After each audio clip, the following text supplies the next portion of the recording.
Mungkin agak sedikit aneh ya kalian ngeliatnya gue sekarang ada di tengah-tengah jalan dan ini tuh udah mau jam 2 pagi. Di sini gue mau coba sedikit menyampaikan sesuatu hal ke kalian tentang komentar dari netizen yang ada di video gue yang sebelumnya. Komentar ini cukup unik dan menurut gue ini perlu diluruskan dan kalian juga mesti paham tentang hal yang sebenarnya, teman-teman. Gue di sini mau menjabarkan secara rinci, jadi kalian simak aja selengkapnya.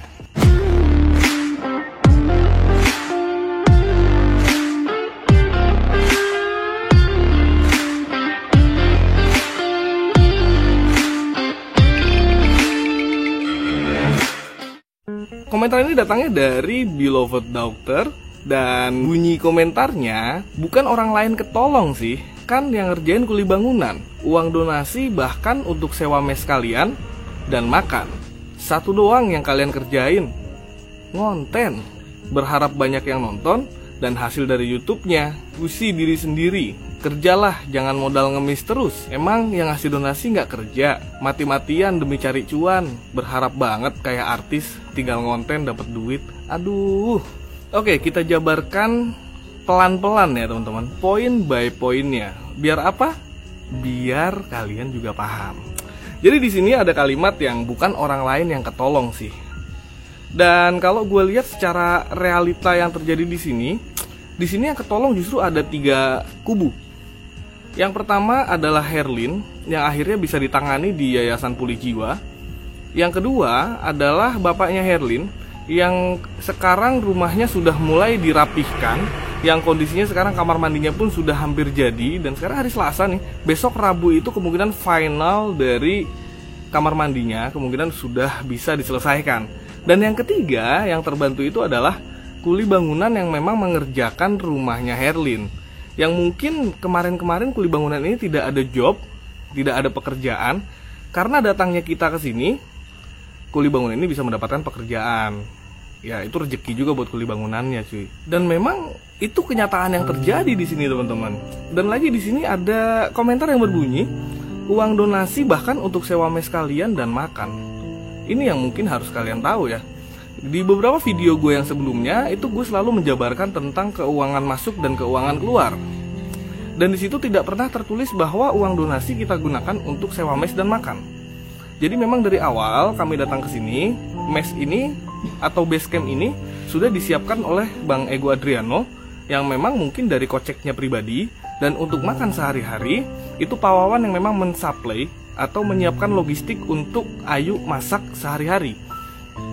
Jadi kita sama sekali tidak menggunakan uang donasi tersebut. Dan kami benar-benar mengusahakan untuk keseharian itu benar-benar tidak mengutak-atik uang donasi, supaya jelas dan rapih. Jadi sampai dengan misi ini selesai dengan rapi, kita jangan sampai mengutak-atik uang donasi tersebut, teman-teman. Harus benar-benar masuk ke targetnya. Kita selalu konsisten melakukan hal itu. Ya, berusaha seamanah mungkin, karena namanya uang itu kan sesuatu hal yang sensitif. Jadi kita harus benar-benar amanah dalam hal ini. Kita takutnya nantinya bukan ke arah kepercayaan kalian, bukan. Tapi jujur, namanya kita memegang amanah orang, kalau kita sudah mengkhianati itu, bukan hanya di dunia atau hubungan sesama manusianya yang rusak, tapi nantinya Tuhan pun mungkin akan murka karena kita sudah mengkhianati itu. Gue sih percaya dengan hal itu, teman-teman. Walaupun memang gue pribadi adalah seseorang yang belum bener-bener banget dalam menjalani agama, tapi gue berusaha untuk tidak melakukan hal yang mungkin akan berdampak buruk kepada orang lain, mungkin akan mengecewakan orang lain. Sebisa mungkin gue tidak melakukan itu, cuy. Dan di sini menarik, cuy. Ada komentar juga yang berbunyi, satu doang yang kalian kerjain, ngonten. Seperti di video gue yang kemarin juga sempat gue bahas, gue ini adalah seorang konten kreator yang memang tugas seorang konten kreator itu adalah membuat konten dan menghasilkan uang dari konten. Apakah salah kita menjalankan tugas kita? Apakah salah saya menjalankan tugasnya seorang konten kreator? Emang sudah menjadi tugasnya seorang konten kreator. Dan kalau memang kita mau coba berpikir lagi tentang konten-konten yang kita sajikan itu adalah konten-konten kemanusiaan yang memang membuat konten dari kesusahan orang atau masalah orang. Justru gini, kalau kita tidak datang untuk membuat konten ke situ, target itu tidak akan banyak orang yang mengetahui. Karena tidak banyak orang yang mengetahui, akhirnya tidak banyak orang yang membantu. Nah, yang saya ciptakan ini adalah jembatan untuk orang bisa membantu orang yang membutuhkan. Apakah salah saya menciptakan jembatan tersebut? Coba teman-teman komentar di bawah. Kalaupun memang salah, ya saya minta maaf. Dan jujur, saya tidak munafik. Sebagai seorang konten kreator, memang kita harus bikin konten sebagus mungkin, semenarik mungkin, dan kalau bisa sebermanfaat mungkin. Kalau bisa, kalau nggak bisa ya tidak dipaksakan. Dan juga dilanjut dengan kalimat berharap banyak yang nonton dan dari hasil YouTube-nya busi diri sendiri. Sekarang boleh kalian cari deh, konten kreator mana yang tidak berharap banyak yang nonton. Coba kalian isi di kolom komentar. Konten kreator mana yang tidak berharap banyak yang nonton dan banyak penghasilan dari jumlah tonton? Nggak ada cuy. Semua konten kreator itu memang berharap penontonnya banyak. Banyak orang yang akhirnya nge-like, yang akhirnya orang subscribe, yang akhirnya orang nge-share. Semua konten kreator pasti punya harapan yang sama. Dan di sini ada satu komentar yang menurut gue lucu sih. Menurut gue lucu karena komentarnya berbunyi seperti ini: kerjalah, jangan modal ngemis terus. Kerja, ya memang kerjaan kita seperti ini. Konten kreator itu zaman sekarang itu sudah menjadi profesi, bukan lagi menjadi sebuah sampingan. Karena banyak sekali orang-orang yang memang mungkin sekarang memiliki cita-cita ingin berprofesi menjadi seorang konten kreator. Dan bahkan konten kreator itu mungkin sekarang udah jadi sebuah pekerjaan. Karena ya seperti yang kemarin juga sempat ada berita bahwa konten kreator itu bisa mengajukan pinjaman uang. Berarti kan konten kreator ini sudah dianggap sebagai sebuah pekerjaan di sini. Dan kalau memang kakak yang komen ini menganggap bahwa kita ngemis terus, coba kakak komentar lagi di video ini, coba dijelaskan di mana sisi ngemisnya. Kalau menurut gue sih ngemisnya cuma ngemis like, ngemis komen, sama ngemis subscribe. Apakah dengan saya mengemis like, mengemis komen, dan mengemis subscribe itu merugikan orang lain? Apakah hal itu berdampak buruk kepada orang lain? Coba komentar di bawah. Dan di sini ditutup dengan statement berharap banget kayak artis tinggal ngonten dapat duit. Aduh. Balik lagi ke pembahasan yang tadi. Konten kreator mana yang tidak berharap cuman dari ngonten dapat duit? Itu sudah cita-cita tertinggi seorang konten kreator. Gak munafik men. Seorang konten kreator itu pasti punya cita-cita pengen banget cuman bikin konten dapat duit. Betul nggak? Coba buat yang konten kreator komen deh. Pasti semuanya punya cita-cita ke arah sana. Apakah salah kita memiliki cita-cita dan harapan seperti itu? Nggak salah dong. Kalaupun emang salah ya gue minta maaf deh ke kakak yang tadi komen.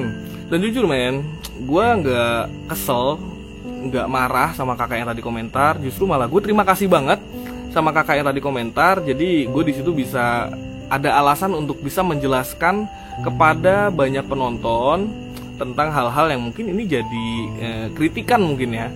Gue makasih banget ke kakak yang tadi komentar. Yang pertama karena itu, yang kedua karena dengan cara kakak komentar itu juga saya jadi ada ide untuk bikin konten ini malam ini. Makasih banget. Jadi dari video ini juga bisa mendapatkan cuan juga dari komentar kakak tadi. Makasih banget. Jadi thank you banget nih buat teman-teman semua juga yang udah nonton. Kalaupun memang ada suatu hal yang salah dari penyampaian gue tadi, tolong dikritik di kolom komentar dengan baik dan bijak. Dan kalau bisa juga saya mau coba ingetin ke kakak yang tadi komentar, tolong kalau bisa berkomentar lebih bijak lagi, dengan kata-kata yang lebih diperhalus lagi, ya kan, dengan kalimat-kalimat ngemis dan lain sebagainya. Itu mungkin kalau komentar itu jatuhnya bukan ke saya, itu bakal ditanggapi dengan hal yang lebih arogan. Karena komentar itu datangnya ke saya, dan alhamdulillah saya juga sudah bisa memahami karakter orang, komentar orang dan lain sebagainya. Ya saya coba untuk menyampaikan suatu hal ini lebih baik dan lebih bijak supaya bisa masuk ke nalar logika orang-orang yang mungkin kurang bisa mencerna kata-kata dengan baik dan benar. Gitu aja sih. Kalau misalkan memang ada salah, gue mohon dikritik dan diingatkan. Wabillahi taufiq wal hidayah. Wassalamualaikum warahmatullahi wabarakatuh.